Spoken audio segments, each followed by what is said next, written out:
नमस्कार, स्वागत है आपका खबर एचपी में। तो आइए जानते हैं हिमाचल के हर छोटे बड़े शहर से जुड़े 30 फटाफट बड़ी खबरों को। इससे पहले यदि आप वीडियो को लाइक नहीं किए हैं तो लाइक कर दीजिए और चैनल में नए तो चैनल को सब्सक्राइब कर लीजिए। और आप वीडियो को कहां से देख रहे हैं कमेंट बॉक्स में हमें जरूर बताइए। हिमाचल के मुख्यमंत्री का ऐलान, प्रदेश में 6000 प्री नर्सरी टीचर्स की होगी भर्ती। जी, हिमाचल प्रदेश के मुख्यमंत्री सुखविंदर सुक्खू ने कहा कि प्रदेश सरकार 3 से 6 साल के बच्चों के लिए हिमाचल प्रदेश प्रारंभिक बाल्यावस्था देखभाल और शिक्षा अनुशिक्षा योजना शुरू करने जा रही है। इससे बच्चों का सर्वांगीण विकास सुनिश्चित किया जा सकेगा। उन्होंने कहा कि इसके लिए 6297 प्री नर्सरी टीचर्स की भर्ती जल्दी शुरू की जाएगी। इसके साथ ही सुक्खू ने बताया कि प्रदेश सरकार हर विधानसभा क्षेत्र में एक बोर्डिंग स्कूल खोलने जा रही है। बता दें कि इसके बारे में जानकारी देते हुए सीएम सुक्खू ने कहा कि प्रदेश में वर्तमान में प्राथमिक विद्यालयों में 6297 प्राइमरी अनुभाग संचालित किए जा रहे हैं, वह जहां लगभग 60,000 विद्यार्थी शिक्षा ग्रहण कर रहे हैं। इसके अलावा इन प्राथमिक विद्यालयों के साथ 2377 आंगनबाड़ी केंद्रों को भी लोकेट किए जाएंगे। उन्होंने कहा कि राष्ट्रीय शिक्षा नीति 2020 के तहत राज्यों की शिक्षा विभाग को व्यापक प्रारंभिक बाल्य देखभाल और शिक्षा कार्यक्रम तैयार करने का सुझाव दिया गया है। विक्रमादित्य सिंह ने दिल्ली में की नितिन गडकरी से मुलाकात, सड़क के लिए 50 करोड़ मंजूर। जी हां, दिल्ली में केंद्रीय मंत्री नितिन गडकरी से हिमाचल प्रदेश सरकार में लोक निर्माण मंत्री विक्रमादित्य सिंह ने मुलाकात की। यह मुलाकात गुरुवार यानी कि 27 जून को शाम के वक्त हुई। इस मुलाकात के दौरान हिमाचल प्रदेश में बीते साल आई आपदा को लेकर लोक निर्माण मंत्री ने केंद्रीय मंत्री नितिन गडकरी के साथ चर्चा की। मैं बता दें कि केंद्रीय मंत्री नितिन गडकरी ने लोक निर्माण मंत्री विक्रमादित्य सिंह के आग्रह पर जिला शिमला में केंद्रीय सड़क एवं अवसंरचना निधि यानी कि CRIF के तहत खमाड़ी टिक्कर सड़क के लिए 50 करोड़ रुपये स्वीकृत किए। वह विक्रमादित्य सिंह ने यह धनराशि स्वीकृत करने के लिए नितिन गडकरी का आभार व्यक्त किया है। हिमाचल में तबाही बनकर आया मानसून, हिमाचल में लैंडस्लाइड, कांगड़ा में बहा ब्रिज, सीएम ने दिए ये निर्देश। जी हां, पहाड़ी राज्य हिमाचल प्रदेश में मानसून की एंट्री तबाही के साथ हुई है। वह प्रदेश के कई हिस्सों में भारी बारिश की वजह से नुकसान देखने को मिला है। वह शिमला में कई जगह लैंडस्लाइड की वजह से गाड़ियों को नुकसान पहुंचा है। वह जिला शिमला के नैरवा में भी गुरुवार को भारी बारिश से नुकसान हुआ। वहीं मौसम विज्ञान केंद्र शिमला ने अगले 72 घंटों में भारी बारिश की संभावना जाहिर की है। मैं इसके अलावा जिला कांगड़ा के इंदौरा में भी भारी बारिश की वजह से ब्रिज बह गया। मैं जिला किन्नौर में भी चौरा लिंक रोड बाधित हुआ है। मैं इसके अलावा टापरी सब डिवीजन में भी जानी गांव के नजदीक नुकसान की जानकारी है। कर्ज के बोझ तले दबे हिमाचल में गहराया वित्तीय संकट, कैग ने दिया रेड सिग्नल, सैलरी के लिए खर्च करनी होगी भारी राशि। जी हां, अपने विकास की गाड़ी को आगे बढ़ाने के लिए पूरी तरह से केंद्र सरकार पर निर्भर हिमाचल प्रदेश की परेशानी बढ़ती हुई नजर आ रही है। मैं कर्ज के बोझ तले दबे हिमाचल प्रदेश में आने वाला वक्त में वित्तीय संकट बढ़ सकता है। मैं बता दें कि हिमाचल प्रदेश सरकार पर मौजूदा वक्त में 85,000 करोड़ रुपये से ज्यादा का कर्ज हो चुका है। मैं हालत यह है कि कर्ज चुकाने के लिए भी राज्य सरकार को कर्ज लेना पड़ रहा है। मैं अगले वित्तीय वर्ष से पहले ही कर्ज का आंकड़ा 1 लाख करोड़ रुपये पार कर जाएगा। मैं उम्मीद जताई जा रही कि अगर हिमाचल प्रदेश सरकार को 16वें वित्त आयोग से रेवेन्यू डिफिसिट ग्रांट मिला तो इससे प्रदेश को राहत जरूर मिल सकती है। डिपो में कब मिलेगा 2 माह का कोटा, जानिए। हिमाचल प्रदेश में अगले महीने जुलाई में उपभोक्ताओं को डिपो में चीनी का 2 महीनों का कोटा मिलेगा। वह प्रदेश में खाद्य आपूर्ति विभाग की ओर से दामों में कोई बदलाव नहीं किया गया है। विभाग की ओर से चीनी की सप्लाई के लिए नए टेंडर किए गए थे, जिसके चलते उपभोक्ताओं को थोड़ा सा परेशानी का सामना करना पड़ता था। लेकिन अब विभाग ने उपभोक्ताओं की परेशानी का निवारण कर दिया है। विभाग की ओर से नए टेंडर होने के बाद अब उपभोक्ताओं को 2 माह के चीनी का कोटा दिया जाएगा। बता दें कि प्रदेश में वर्तमान में कुल 19,60,467 राशन कार्ड धारक हैं। वही विभाग की ओर से इस बार डिपो में कुछ बदलाव किए गए। मैं इन बदलावों के तहत अब डिपो में उपभोक्ताओं को राशन OTP के माध्यम से दिया जाएगा। मैं जहां राशन कार्ड धारक के फिंगरप्रिंट की भी जरूरत नहीं होगी। मैं डिपो होल्डर राशन कार्ड में दर्ज सदस्यों में से किसी एक सदस्य के आधार से जुड़े मोबाइल नंबर पर OTP भेजा जाएगा और उनसे मोबाइल पर संपर्क करके OTP की जानकारी ली जाएगी। धर्मशाला में इस महत्वाकांक्षी परियोजना का काम अटका। जी हां, धर्मशाला के डगवार में प्रस्तावित 132 करोड़ की महत्वाकांक्षी परियोजना यूनिटी मॉल पर सभी नेता नजरें गड़ाए बैठे हैं। मैं केंद्र सरकार द्वारा सभी राज्यों को दी गई इस अनूठी एवं देश की संस्कृति को जोड़ने वाली परियोजनाओं को लटकाए जाने के कई मायने निकाले जा रहे हैं। इसके लिए धर्मशाला के डगवार में भूमि संबंधित औपचारिकताएं पूरी कर सरकार को अप्रूवल के लिए भेजा गया था, लेकिन अभी भूमि हस्तांतरण के कार्य को हरी झंडी नहीं मिल पाई है। मैं पहले शिमला और अब कांगड़ा के ही एक नेता इस बड़े प्रोजेक्ट को दूसरे स्थान पर ले जाने के लिए औपचारिकताएं पूरी करवा रहे हैं। हिमाचल प्रदेश की दूसरी राजधानी से धीरे धीरे विभागीय कार्यालय शिफ्ट होने का सिलसिला बदस्तूर जारी है। राशन गायब करने पर 73 लाख जुर्माना। जी हां, राज्य खाद्य एवं नागरिक आपूर्ति निगम देहरा के गोदाम से 1.25 करोड़ का राशन गायब करने पर करीब 73 लाख रुपए का जुर्माना ठोका है। खाद्य आपूर्ति विभाग ने 1 माह तक चली जांच में गोदाम के इंचार्ज को दोषी पाया है, जिसके आधार पर ही राशन के गायब होने पर 72,74,000 रुपए का जुर्माना लगाया है। आगामी कार्रवाई के लिए सिविल सप्लाई को नोटिस भी जारी कर दिया है, जिसमें राशन की पेनल्टी अदा करने को कहा गया। मई माह में प्रदेश के सबसे बड़े जिला कांगड़ा के देहरा गोदाम से बड़े सनसनीखेज मामले में 1.25 करोड़ की मार्केट वैल्यू का राशन गायब करने के मामले का खुलासा हुआ था, जिसके बाद ही खाद्य आपूर्ति विभाग की ओर से मामले को लेकर जांच पड़ताल की गई, जिसमें सामने आया कि गोदाम के इंचार्ज ने ही बड़ा गड़बड़ झला करते हुए राशन को डिपो में बेचने के बजाय बेच दिया था। राज्य खाद्य एवं नागरिक आपूर्ति निगम के देहरा स्थित राशन गोदाम से करीब 1.25 करोड़ रुपए की कीमत के राशन घोटाले में विभाग ने कड़ी कार्रवाई की है। आरोपी निगम के राशन गोदाम इंचार्ज को खाद्य एवं उपभोक्ता मामले के विभाग की ओर से 72,74,000 रुपए का जुर्माना ठोका है। विभाग गायब राशन की बाजार कीमत के अनुसार विभिन्न नियमों के तहत कार्रवाई करते हुए राशन की रकम सहित जुर्माना वसूलेगा। वहीं गोदाम इंचार्ज को देहरा स्थित गोदाम से हटा दिया गया है। नई भर्तियों सहित अन्य मांगों को स्वीकृति। हिमाचल प्रदेश अल्पसंख्यक वित्त एवं विकास निगम के निदेशक मंडल की 91वीं बैठक की अध्यक्षता सामाजिक न्याय एवं अधिकारिता विभाग मंत्री कर्नल धनराम शांडिल ने की। बैठक की अध्यक्षता करते हुए उन्होंने कहा कि अल्पसंख्यकों एवं दिव्यांगों का सामाजिक एवं आर्थिक विकास सुनिश्चित करने के उद्देश्य से निगम की स्थापना हुई है। बैठक में नई भर्तियों सहित अन्य मांगों को स्वीकृति प्रदान की गई। वित्त वर्ष 2023-24 के दौरान अल्पसंख्यकों को 1296,45,000 रुपये का ऋण तथा दिव्यांगजनों को इसी अवधि में 540,83,000 रुपए का ऋण निगम द्वारा रियायती ब्याज दर पर दिया गया है। अल्पसंख्यक वित्त एवं विकास निगम द्वारा प्रदेश के अल्पसंख्यकों और दिव्यांगों को व्यावसायिक शिक्षा ग्रहण करने तथा अपने व्यवसाय के लिए कम दरों पर ऋण प्रदान किया जाता है। 18 से 55 वर्ष के आयु वर्ग के आवेदकों को छोटे व्यवसायों, परिवहन सेवाओं, दुकानों, पार्लर एवं कृषि आदि क्षेत्रों में व्यवसाय के लिए कम ब्याज दरों पर ऋण प्रदान किया जाता है। इसी प्रकार जिनकी सालाना पारिवारिक आय 8 लाख रुपये से कम है, ऐसे पुरुषों को 8% एवं महिलाओं को 6% ब्याज दर पर अधिकतम 30 लाख रुपए का ऋण प्रदान किया जाता है। टंडा में 95, चंबा में भर जाएंगे 30 पद। जी हां, डॉक्टर राजेंद्र प्रसाद राजकीय आयुर्विज्ञान चिकित्सा महाविद्यालय एवं अस्पताल टंडा और पंडित जवाहरलाल नेहरू राजकीय चिकित्सा महाविद्यालय एवं अस्पताल चंबा के विभिन्न विभागों में ट्रामा सेंटर लेवल 2 तथा ट्रामा सेंटर लेवल 3 के अंतर्गत 125 पद भरे जाएंगे। वह टंडा अस्पताल में ट्रामा सेंटर लेवल 2 में 95 पद तथा पंडित जवाहरलाल नेहरू राजकीय चिकित्सा महाविद्यालय एवं अस्पताल चंबा में 30 पद भरे जाएंगे। बता दें कि टंडा अस्पताल में ट्रामा सेंटर लेवल 2 में जो 95 पद भरे जाएंगे, उनमें क्रमशः ट्रामा सेंटर के लिए आपातकालीन मेडिकल ऑफिसर के 8 पद और ऑर्थोपेडिक्स असिस्टेंट प्रोफेसर का 1 पद, एनेस्थीसिया असिस्टेंट प्रोफेसर के 3 पद, न्यूरोसर्जरी असिस्टेंट प्रोफेसर का 1 पद भरा जाएगा तथा साथ में टंडा अस्पताल में आउटसोर्स पर 40 पद, स्टाफ नर्स सहित नर्सिंग कोऑर्डिनेटर 16 पद, नर्सिंग अटेंडेंट वार्ड बॉय और गर्ल वार्ड बॉय 5 पद, ऑपरेशन थिएटर असिस्टेंट 4 पद, रेडियोग्राफर 2 पद, लेबोरेटरी टेक्नीशियन 15 पद, मल्टीटास्क वर्कर तथा सैनिटेशन वर्कर सहित कुल 95 पद भरे जाएंगे तथा इसके साथ पंडित जवाहरलाल नेहरू राजकीय चिकित्सा महाविद्यालय एवं अस्पताल चंबा में भी 30 पद ट्रामा सेंटर लेवल 3 के अंतर्गत भरे जाएंगे, जिसमें ऑर्थोपेडिक्स असिस्टेंट प्रोफेसर का 1 पद, एनेस्थीसिया असिस्टेंट प्रोफेसर के 2 पद, जनरल सर्जरी असिस्टेंट प्रोफेसर के 2 पद भरे जाएंगे तथा साथ में आउटसोर्स पर 20 स्टाफ नर्स तथा 5 पद ओटीए यानी कि ऑपरेशन थिएटर असिस्टेंट के भरे जाएंगे। अभी केवल स्वास्थ्य विभाग द्वारा इन पदों को भरने की मंजूरी दी गई है, जल्द ही इन पदों को भरा जाएगा। जल्द शुरू होगी 350 बस चालकों की भर्ती प्रक्रिया। जी हां, उप मुख्यमंत्री मुकेश अग्निहोत्री की अध्यक्षता में आज यहां हिमाचल पथ परिवहन निगम के निदेशक मंडल की 156वीं बैठक का आयोजन किया गया। बैठक में कई महत्वपूर्ण निर्णय लिए गए। मुकेश अग्निहोत्री ने कहा कि हिमाचल पथ परिवहन निगम ने अपने बेड़े में पुरानी बसों के स्थान पर 250 नई डीजल बसें और 50 से टेम्पो ट्रेवलर खरीदने का निर्णय लिया है, जिस पर लगभग 105 करोड़ रुपए का खर्च अनुमानित है। इसके अतिरिक्त निगम इस वर्ष अपने बेड़े में 24 नई सुपर लग्जरी बसें एवं 50 टेम्पो ट्रेवलर शामिल करेगा। ये 50 टेम्पो ट्रेवलर प्रदेश के दूर दराज एवं जनजातीय क्षेत्रों में पुरानी बसों के स्थान पर चलाई जाएंगी। इन बसों की खरीद निगम द्वारा अपने संसाधनों से की जाएगी। इसके अतिरिक्त निगम अपने संसाधनों से लगभग 25 करोड़ रुपए की इलेक्ट्रिक बसों की खरीद भी करेगा।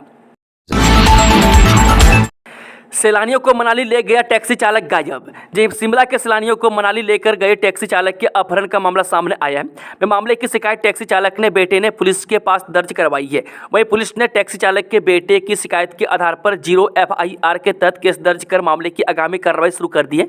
बताया जा रहा है कि टैक्सी चालक 2 सैलानियों को लेकर मनाली गया था, लेकिन वापस शिमला नहीं लौटा है, जिसके बाद टैक्सी चालक के बेटे ने पुलिस को शिकायत देकर पिता के अपहरण का शक जताया है। जानकारी के अनुसार सदर पुलिस थाना शिमला में Deshraj traveller agent victory tunnel ने पुलिस को दी शिकायत में आरोप लगाया है कि 24 जून को उनके पिता गुरमीत सिंह व जसपाल करण सिंह 2 सैलानियों को अपने टैक्सी में शिमला से मनाली ले गए थे। शिकायतकर्ता का आरोप है कि 25 जून को उनके पिता ने उसे फोन पर बतलाया कि वह बरमाना में वापस आ गया, लेकिन वह शिमला नहीं पहुंचा है। शिकायतकर्ता ने शक जताया है कि उपरोक्त सैलानियों ने उसके पिता का अपहरण कर लिया है। उधर ASP शिमला नवदीप सिंह का कहना है कि पुलिस ने टैक्सी चालक के बेटे की शिकायत के आधार पर सदर पुलिस थाना शिमला में 364 व 34 IPC के तहत 0 FIR दर्ज कर आगामी कार्रवाई शुरू कर दी है। 1 जुलाई को लागू होंगे ये 3 नए कानून, गृह मंत्रालय ने जारी किए निर्देश। जी, केंद्रीय गृह मंत्रालय ने देश भर में 1 जुलाई से न्याय केंद्रित 3 नए कानून लागू होने से पहले सभी राज्यों के साथ हिमाचल को भी उचित दिशा निर्देश दिए हैं। इसके तहत 3 नए कानून को लेकर सभी स्तर पर अधिकारियों को गहनता के साथ प्रशिक्षण देने को कहा गया है, ताकि देश के हर व्यक्ति को न्याय मिल सके। बता दें कि 1 जुलाई से देश में न्याय केंद्रित 3 नए कानून भारतीय न्याय संहिता, भारतीय नागरिक सुरक्षा संहिता और भारतीय साक्ष्य अधिनियम लागू हो जाएंगे। नए आपराधिक कानूनों के लिए पुलिस अनुसंधान और विकास ब्यूरो यानी कि BPRND ने पुलिस और जेल कर्मियों के प्रशिक्षण के मॉड्यूल भी तैयार किए हैं। हिमाचल उपचुनाव में 2,59,340 मतदाता करेंगे मतदान। देहरा में 1826, हमीरपुर में 1173, नालागढ़ में 924 सर्विस वोटर। जी हां, देहरा, हमीरपुर और नालागढ़ विधानसभा उपचुनावों में कुल 2,55,417 सामान्य तथा 3923 सर्विस वोटर मतदान करेंगे। वह 3 विधानसभा क्षेत्रों में उपचुनाव के लिए तैयार की गई ताज़ा मतदाता सूची में जब 2,59,340 मतदाताओं के नाम शामिल किए गए।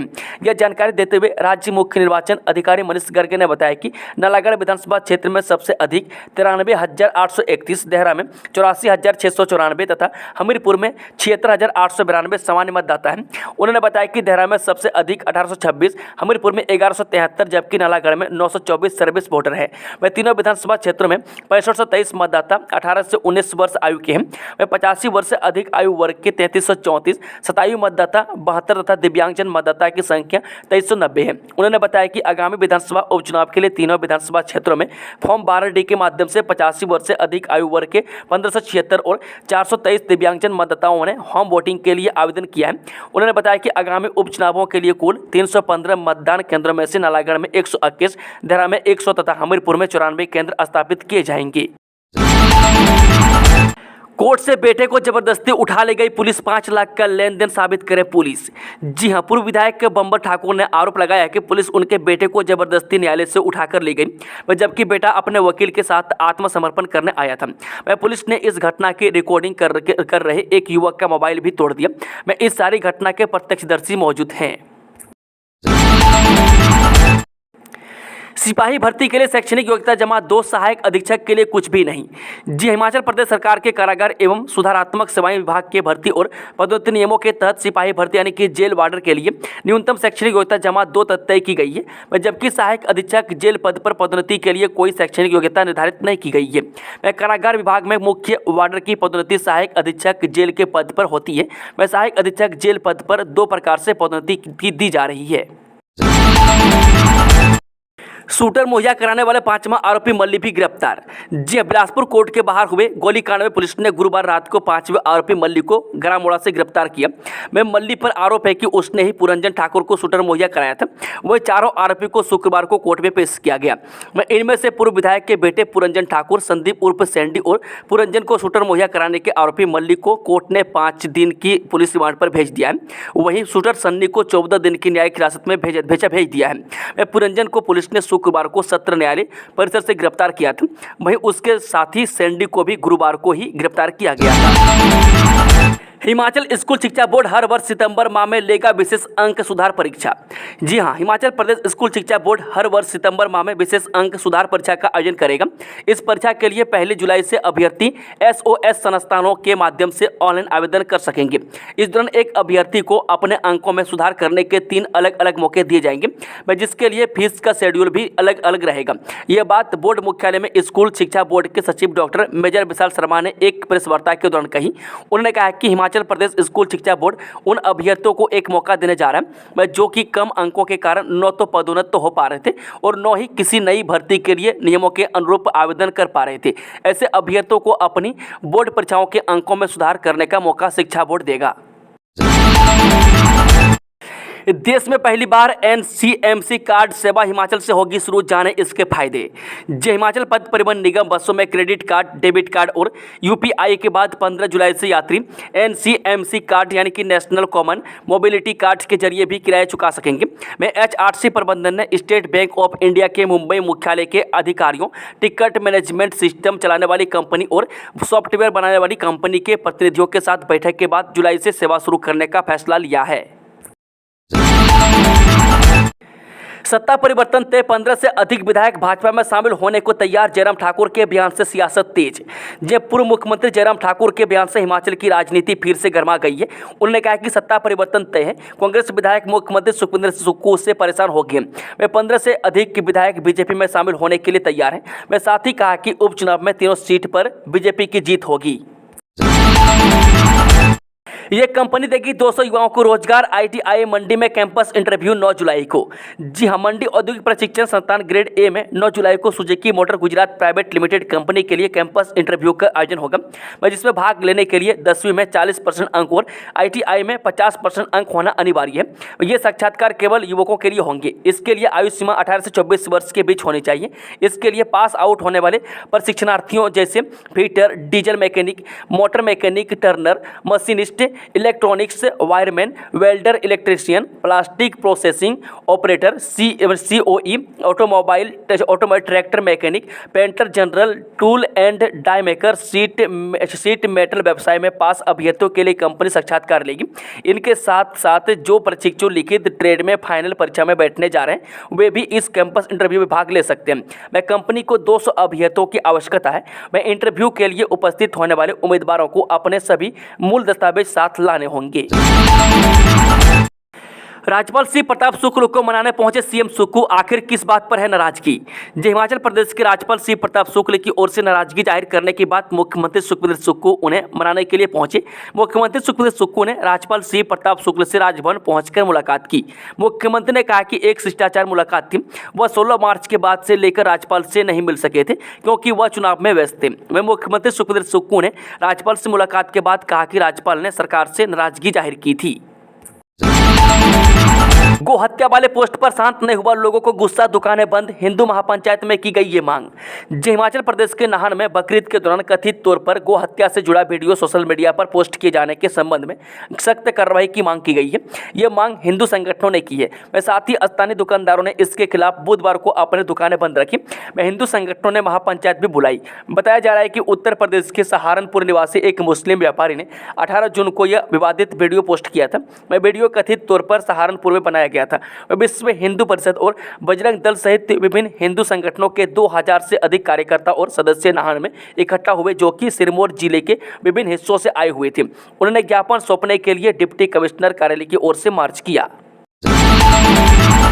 कमलेश बोली, आजाद विधायक इस्तीफा देकर दोबारा विधायक का चुनाव लड़ रहा है, ऐसी क्या है मजबूरी। जे कांग्रेस उम्मीदवार कमलेश ठाकुर ने शुक्रवार को भी ताबड़तोड़ चुनाव प्रचार किया। उन्होंने दरकाटा, सीओटी, खुर्द, त्रिपल, पायसा, डोहग, पलोटी, भाटी व मयोल में जनसभाओं को संबोधित कर लोगों से समर्थन मांगा। मैं कमलेश ठाकुर ने कहा कि हाईकमान के आदेश पर चुनाव लड़ रही हूँ। मैं कांग्रेस पार्टी के लिए कुछ भी कर सकती हूँ। मैं पार्टी के दिए मान सम्मान के कारण ही आज इस मुकाम पर है। मेरा उद्देश्य जनसेवा करना है। हमेशा लोगों के साथ जुड़ी रही हूं।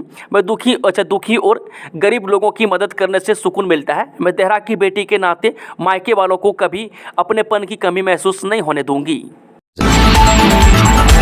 सीएम सुक्कू का सीधा अटैक, जयराम को हो चुका है सरकार बनाने का फोबिया। सीएम सुखविंदर सुक्कू ने शुक्रवार को जिला ऊना के कोटलेहड़ विधानसभा क्षेत्र के एक दिवसीय प्रवास पर पहुंचे। मैं अपने प्रवास के दौरान सीएम ने विधानसभा क्षेत्र कोटलेहड़ के अग्लोर में 10 मेगावाट क्षमता की सौर ऊर्जा परियोजना का शिलान्यास किया और इसे 6 महीने में मुकम्मल करने के निर्देश भी जारी किए। इस दौरान सीएम ने नेता प्रतिपक्ष जयराम ठाकुर को भी निशाने पर लिया और कहा कि पूर्व सरकार ने 5 वर्ष तक प्रदेश का भट्ठा बिठाए रखा। वह जयराम सरकार बनाने के फोबिया से ग्रस्त हो चुके हैं। लगातार मिल रही हार के बावजूद वह सरकार बनाने के दावे इसी फोबिया से ग्रस्त होकर कर रहे हैं। शिमला में प्रशासनिक फेरबदल, एक एचएएस और 9 वीडियो ट्रांसफर। हिमाचल सरकार ने साल 2015 बैच की एचएएस अधिकारी स्मृतिका को AC2 DC मंडी लगाया है। इनकी तैनाती के बाद मंडी के tourism development officer Manoj Kumar को इस पद से मुक्त कर दिया गया है। मैं एचएएस अधिकारी के ट्रांसफर को लेकर मुख्य सचिव प्रबोध सक्सेना ने तबादला आदेश जारी कर दिए। मैं इसके अलावा सरकार ने वीडियो बाली चौकी मंडी अनिल कुमार को प्रोग्राम ऑफिसर ग्रामीण विकास विभाग शिमला पर तैनाती दी है। मैं वीडियो नारकंडा प्यारे लाल को, वीडियो निचार, वीडियो बलस सिकंदर को, वीडियो लंबा गांव कांगड़ा लगाया गया है। पिछले पे कमीशन का 9,000 करोड़ एरियर बकाया, अगला कमीशन सिर पर। सुखविंदर सरकार को चैन नहीं लेने देगी कर्मचारियों पेंशनर्स की देनदारी। सरकारी कर्मचारियों के एरियर आदि की देनदारी और वेतन पेंशन का बढ़ता खर्च सीएम सुखविंदर सुक्कू के नेतृत्व वाली कांग्रेस सरकार को चैन की नींद नहीं लेने देगा।